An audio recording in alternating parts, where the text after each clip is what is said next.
manifestants de présent. Certains ont quitté les lieux par la rue qui se situe derrière moi, la rue Bassano, puisqu'un barrage policier a disparu de ce côté-là. Mais vous l'entendez derrière moi, les manifestants toujours aussi déterminés et motivés à faire entendre leurs revendications auprès du chef de l'État, Emmanuel Macron, qui lui demande une démission pure et simple aujourd'hui.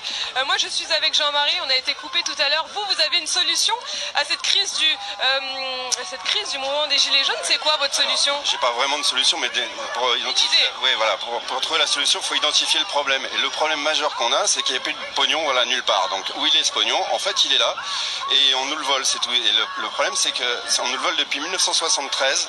C'est la loi Pompidou-Giscard qui était fait passer par Giscard, qui était ministre de Pompidou à l'époque, qui permet en fait au gouvernement d'emprunter à des banques privées plutôt qu'à l'époque à la Banque de France qui faisait tout à taux zéro. Donc depuis en fait on paye des taux d'intérêt à des banquiers, à des banques privées. Voilà, on est un État à la merci des usuriers en fait. Mais si on a besoin d'argent, où est-ce qu'on peut aller le chercher alors si on va pas auprès des banques? L'argent il est là parce qu'en fait c'est la valeur de travail des Français, c'est la valeur de tout ce qu'on produit par jour, de toutes les voitures qui sont construites, du pain qu'on vend, de absolument tout ce qui existe en France. Il y a des milliers de travailleurs, le système il marche très bien, sauf que 80% de nos impôts, 80% de tout le pognon est reversé à la bourse ou aux banques pour pas que le système se casse la gueule. C'est tout. Et donc voilà pourquoi les gens n'ont plus de pognon, mais le pognon il est là, voilà c'est tout. Et il faut arrêter avec l'ISF, il faut arrêter avec tout ça, il faut faire venir les riches, il faut que les investisseurs puissent investir, voilà. Mais la vraie information, on ne la donne pas, c'est qu'effectivement on est mis à genoux par des usuriers dans ce pays, c'est tout. Le rétablissement de l'impôt sur la fortune, ça suffit pas selon vous? C'est des miettes. C'est des miettes, ça représente quelques millions d'euros, alors que là je parle de milliards d'euros. Mais le problème, il est aussi qu'il est international, c'est-à-dire que ça fait plus de 100 ans que les États-Unis vivent la même chose, parce qu'ils ont emprunté à des banques privées.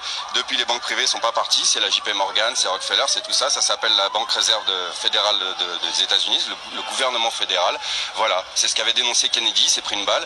Bon voilà, et en France ça existe depuis 73, voilà. Donc, pourquoi vous avez décidé de rejoindre le mouvement des Gilets jaunes, vous, et pourquoi vous venez de Chartres? Pourquoi est-ce que vous êtes sur les Champs-Élysées aujourd'hui? Parce que le gouvernement l'interdisait. Donc vous êtes un protestataire? À partir du moment où je vois les petites vieilles, les gens, les retraités, tout ça, qui crèvent la dalle et qui sont pas écoutés et qui ont même honte de dire qu'ils empruntent à la banque pour payer leurs impôts, des choses comme ça, et ça depuis plus de 5 ans, qu'on nous interdise même de ne pas être content, je veux dire, mais c'est super la démocratie, je veux dire, là ça y est, le loup est sorti du bois, hein, comme on peut dire, on voit leur vrai visage, quoi. Mais la vraie info, c'est effectivement le pognon existe, donc arrêtez d'essayer de demander des miettes et de vous tirer les pattes les uns dans les autres, arrêtez la jalousie, arrêtez tout ça, et concentrez-vous sur les vrais problèmes qui sont que depuis 47 ans, on est esclave, voilà. Qu'est-ce que vous pensez de la gestion du gouvernement, la gestion de cette crise? Presque pathétique, c'est enfantin, on dirait de la manipulation de bas étage, quoi.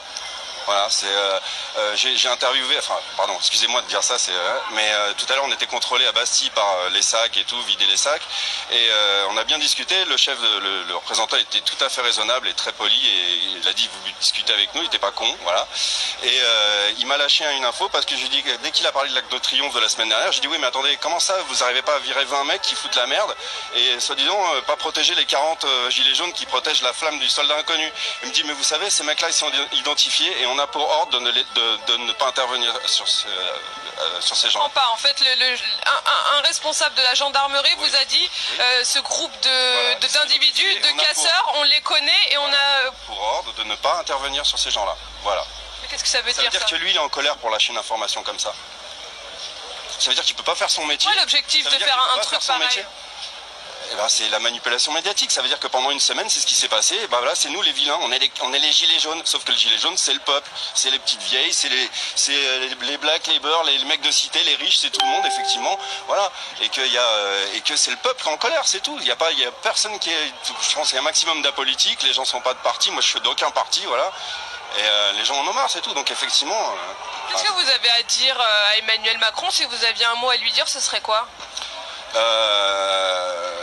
On est beaucoup plus qu'en Islande, mais j'aimerais bien qu'on fasse comme en Islande. C'est-à-dire que prenez un billet d'avion, prenez quoi que ce soit, enfuyez-vous dans vos petites îles avec vos aéroports privés, etc. Parce que en Islande, en 2008, quand il y a eu la crise et qu'on leur a demandé de rembourser la dette, ils ont attrapé les politiciens et les banquiers, ils les ont foutus en tôle. Ça, c'est pas passé aux infos, mais moi je le sais, quoi. Voilà. Et ils sont très bien en Islande depuis 2008. Voilà. Voilà. C'est-à-dire que moi, ce que je dirais à Macron, c'est où tu es raisonnable et tu enlèves cette cette dette. Voilà. Tu arrêtes ça, tu arrêtes de mettre à genoux un peuple. Sauf qu'il vient de la Rothschild. Alors évidemment, il a pas envie de se prendre une balle, j'imagine. Donc, je dirais à Macron, fuis. Voilà. Merci Jean-Marie. Donc vous l'avez entendu, beaucoup de colère auprès de ce gilet jaune qui demande métamorphoser le système économique, changer le système économique français selon lui. Donc. Merci Nadège Abderrazak, et comme